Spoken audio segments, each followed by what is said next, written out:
ജ്യോതി, നമ്മൾ എവിടെയെന്ന് പോന്നേ? എൻ്റെ മോളെ ബർത്ത്ഡേ ആണ്. ഞാൻ അതുകൊണ്ട് നെടുമ്പോയിൽ രാത്രിയിൽ ബർത്ത്ഡേ ചെറിയൊരു സെലിബ്രേഷൻ നടത്തണം.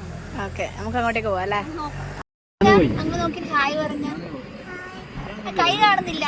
ഹായ് പറ, ഹായ് ഹായ്. ഉറങ്ങല്ല, എടി പോന്ന് പറ. എടി പോന്നേ? ചീത പിടിക്കുന്നുണ്ടോ?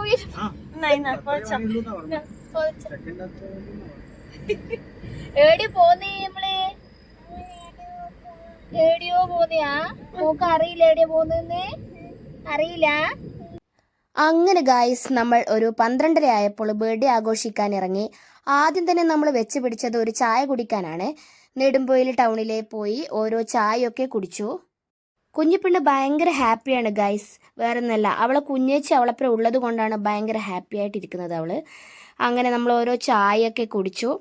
നമ്മൾ ഓർഡർ ചെയ്തത് 4 കേസരിയും ചായയാണ്. കേസരി വലിയ ടേസ്റ്റ് ഒന്നും തോന്നിയില്ല നമുക്ക് കഴിച്ചിട്ട്. പിന്നെ ഒരു ഓംലേറ്റ് ഓർഡർ ചെയ്തു. അങ്ങനെ ഓംലേറ്റും കഴിച്ചു. രണ്ടാൾക്കും നല്ല ഉറക്കമുണ്ടായിരുന്നു ഗൈസ്. രണ്ടാളെയും നമ്മൾ ഉറക്കപ്പായെന്ന് എണീപ്പിച്ചിട്ട് കൊണ്ടുവന്നതാണ്. നമ്മൾ കേസരി ഓർഡർ ചെയ്തേരം നല്ല ടേസ്റ്റ് ഉണ്ടാവുമെന്നാണ് വിചാരിച്ചത്. പക്ഷേ ടേസ്റ്റ് ഒന്നും ഉണ്ടായിരുന്നില്ല.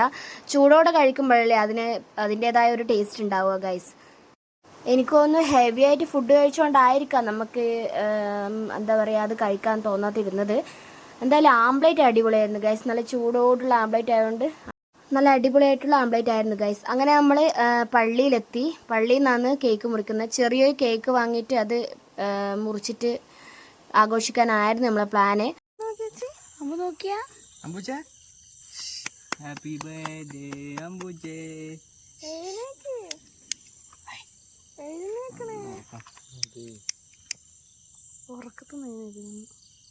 മാജിക് ഒന്നുമല്ലോ. പിന്നെ കത്തുന്നു നല്ല മഴ. അംബുജി ബർത്ത്ഡേ എണീക്ക്.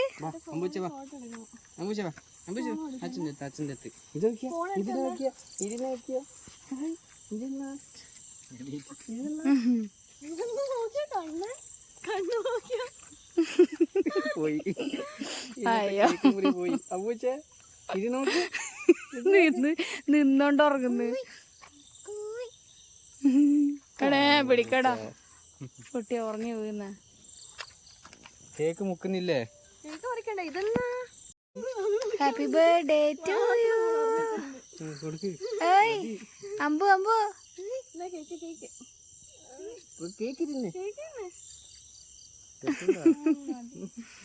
നല്ല ഉറക്ക. വായിലാക്കി കൊടുക്കുക കുറച്ചൊരു ഒരു മധുരം.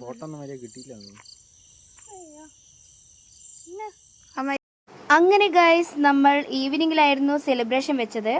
പിന്നെ ബർത്ത്ഡേൻ്റെ സെലിബ്രേഷൻ്റെ തിരക്കിലായിരുന്നു എല്ലാവരും. അങ്ങനെ കുറേ ആളെയൊന്നും നമ്മൾ ക്ഷണിച്ചിട്ടുണ്ടായിരുന്നില്ല. ചുരുക്കം ചില ഫ്രണ്ട്സിനെ മാത്രമേ നമ്മൾ ക്ഷണിച്ചിട്ടുണ്ടായിരുന്നുള്ളൂ. ഇതാരും തന്നെ മോക്ക് ആൻറ്റി തന്നെയാ. ഒരു 5:30 അങ്ങനെ ആയപ്പോഴേ എൻ്റെ ഫ്രണ്ട് ആദി വന്നിരുന്നു. അവരെ മക്കൾ വന്നിരുന്നു. അങ്ങനെ ചുരുക്കം ചില ആൾക്കാർ മാത്രമേ വന്നിട്ടുണ്ടായിരുന്നുള്ളൂ. നല്ല മഴയായതുകൊണ്ട് തന്നെ കുറേ ആൾക്കാരൊക്കെ വരാണ്ട് ആയിപ്പോയി. കുറച്ച് കഴിഞ്ഞപ്പോഴേ എൻ്റെ ഫ്രണ്ട് നീതു വന്നു. എന്താണെന്നറിയില്ല, നമ്മൾ 3 ആളും ഒരുമിച്ച് കൂടിയപ്പോൾ വല്ലാത്തൊരു ഹാപ്പി ഫീൽ ചെയ്തു. ബാക്കി ഇതാ ഗൈസ് ഞങ്ങൾ പറയും. ഹായ് ഗൈസ്, ഇവര് രണ്ടാളും എൻ്റെ വീട്ടിൽ വന്നതാണ്. പിന്നെ എൻ്റെ അനിയൻ്റെ കുട്ടീൻ്റെ ബർത്ത്ഡേ ഇന്ന്. അതുകൊണ്ട് ഇവര് എൻ്റെ വീട്ടിൽ വന്നതാണ്. എൻ്റെ സൗണ്ടെല്ലാം പോയി ഗൈസ്. ജലദോഷം പിടിച്ചിട്ട് സൗണ്ടെല്ലാം പോയി. എന്തിനാണ് ചിരിച്ചതെന്ന് എനിക്ക് മനസ്സിലായില്ല ഗൈസ്. അത് ഞാൻ അവളോട് പിന്നെ ചോദിച്ചോളാം. ഇതാണ് എൻ്റെ അച്ഛൻ. അച്ഛൻ്റെ കോമഡികളൊക്കെ കേട്ടിരിക്കുകയാണ് അവർ. പിന്നെ അങ്ങനെ കുറച്ച് കഴിഞ്ഞപ്പോൾ കുറേ ആൾക്കാരൊക്കെ വന്നു. എൻ്റെ അനിയൻ്റെ ഫ്രണ്ട്സും എൻ്റെ ഫ്രണ്ട്സും അങ്ങനെ കുറച്ച് ആൾക്കാരൊക്കെ വന്നു. കേക്ക് മുറിക്കുന്ന തിരക്കിലാണ് എല്ലാവരും. നമുക്ക് കേക്ക് കട്ടിംഗ് ഒക്കെ ഒന്ന് കാണാം. Happy birthday to you, happy birthday to you. Ambu happy birthday, happy birthday.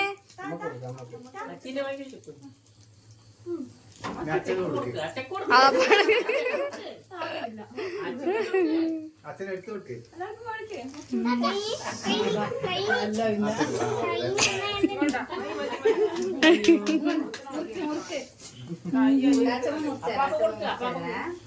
അച്ഛൻ മുറിച്ചു.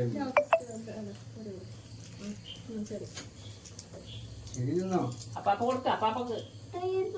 അപ്പാപ്പക്ക് വായിൽ വെച്ച് കൊടുക്കേ. ബാബ തിന്നപ്പ ബാബ തിന്ന. ഹാപ്പി ബർത്ത്ഡേ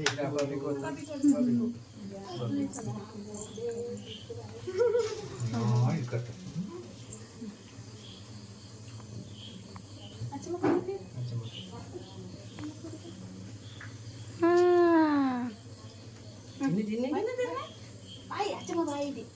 ആ കത്തി കൊടുക്കൂട്ടിക്ക്.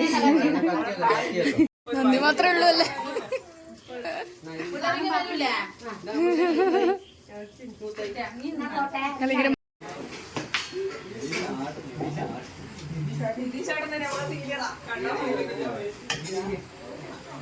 ഇരിക്കാതെ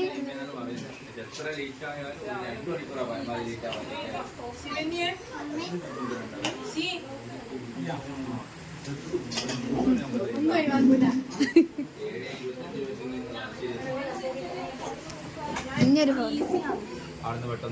ഓയ് ഒരു ഹായ് തരാം ഗൈസ്. ഒരാളെ കണ്ട ഗൈസ്. ഇവിടെയാണ് ചോറാക്കിനെ. നോക്കുമ്പോൾ ചൂട് കിട്ടാൻ വേണ്ടിയിട്ട് അടുപ്പിൻ്റെ നോക്കിയാ അടുപ്പിൻ്റെ അടുത്ത് വന്ന് ഇരുന്നിട്ട് നോക്കിയാ ജിംബ്രൂട്ടാ. ഹലോ ഗൈസ്, ഞാനങ്ങനെ വീട്ടിലേക്ക് പോവാൻ നോക്കുവാന്ന്. അന്നേരം വിചാരിച്ച് 2 വാക്ക് ഇങ്ങനെ സംസാരിച്ചിട്ട് പോവാന്ന്. പിന്നെ ഫുഡെല്ലാം കഴിച്ച് സൂപ്പർ ഫുഡായിരുന്നു കേട്ടാ. ഇവിടെ ആങ്ങളെയാണ് വെച്ചത്, കസിൻ ബ്രദറാന്ന് വെച്ചേ. കസിൻ ബ്രദർ സൂപ്പർ ഫുഡായിരുന്നു. ചിക്കൻ കറിയെല്ലാം അടിപൊളിയായിരുന്നു. അപ്പൊ അതെല്ലാം കഴിച്ച് വയറൊക്കെ നിറച്ച് കേക്കൊക്കെ കഴിച്ചിട്ട് വീട്ടിലേക്ക് പോവാന്ന്. അപ്പൊ പുതിയൊരു വ്ളോഗായിട്ട് കാണുന്നത് വരെ